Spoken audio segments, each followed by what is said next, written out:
इस केस में जो है जानवर चाहे छोटा है या बड़ा है उसको हेल्प आपको लाजमी करना चाहिए। अच्छा, दूसरा आपने ये करना है कि अपनी बकरी का जो भी आपका आफ्टर डिलीवरी प्रोटोकॉल है वो कभी भी बच्चा देने के फौरन बाद नहीं लगाना आपने।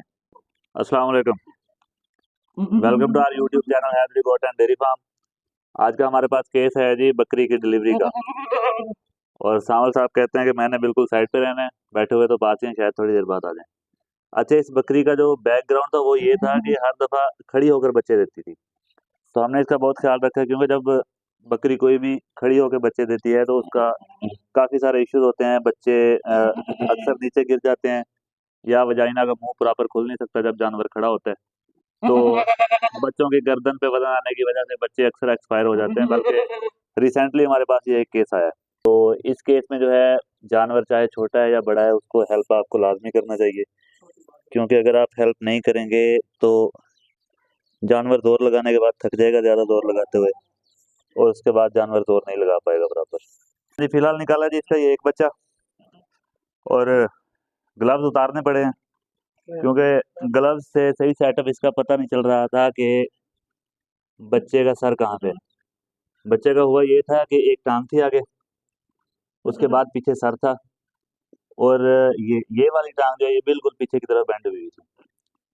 तो ग्लव्स से कोई पता नहीं चल रहा था, हाथों में कह रहे हाथ दोबारा धो लिए जाएंगे, मगर इस टाइम सबसे ज़्यादा ज़रूरी होती है जच्चा बच्चा की हेल्थ, के दोनों को जिंदा बचाना ज़रूरी होता है। तो अल्हम्दुलिल्लाह ये बच चुके हैं दोनों, और ये मेल है, बकरा है जी ये। एक बच्चा इसने दिया, अभी बाकी देखते हैं कि अगर कोई और बच्चा है तो नहीं या नहीं। वीडियो स्टॉप इसलिए कर ली थी कि इसका जोर काफ़ी ज़्यादा लगाना पड़ना था, तो बंदे जो भी थे उनकी ज़रूरत थी यहाँ पे। तो दो तीन तीन बंदे मिले, उसके बाद बकरी की डिलीवरी हुई है।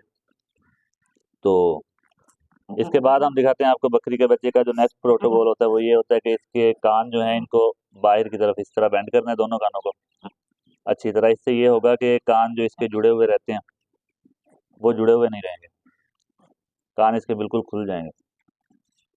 ये ऐसे इनको खोल देना है।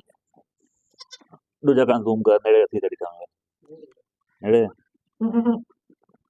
ये देखें इस तरह।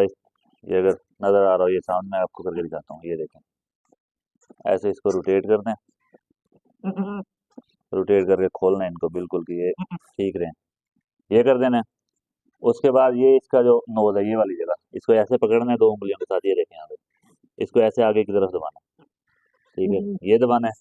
इसके ये जो सींगों वाली जगह होती है इसको ऐसे पीछे की तरफ ऐसे, और इसके सर पे जोर देना है इस तरह, ठीक है। तो सबसे पहला प्रोटोकॉल होता है वो होता है बकरी के बच्चे के मुंह में हवा देना, इस तरह इसका मुंह खोल के इस तरह, ताकि उसके मुंह में गले में अगर कोई जाला वगैरह फंसा हुआ है तो वो क्रॉस हो जाए और उसे सांस लेने में कोई परेशानी ना हो। तो बाकी देखते हैं इसे थोड़ी देर बाद के और बच्चा देती है, यही एक है।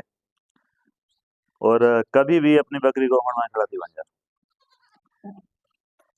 अच्छा, दूसरा आपने ये करना है कि अपनी बकरी का जो भी आपका आफ्टर डिलीवरी प्रोटोकॉल है वो कभी भी बच्चा देने के फौरन बाद नहीं लगाना आपने।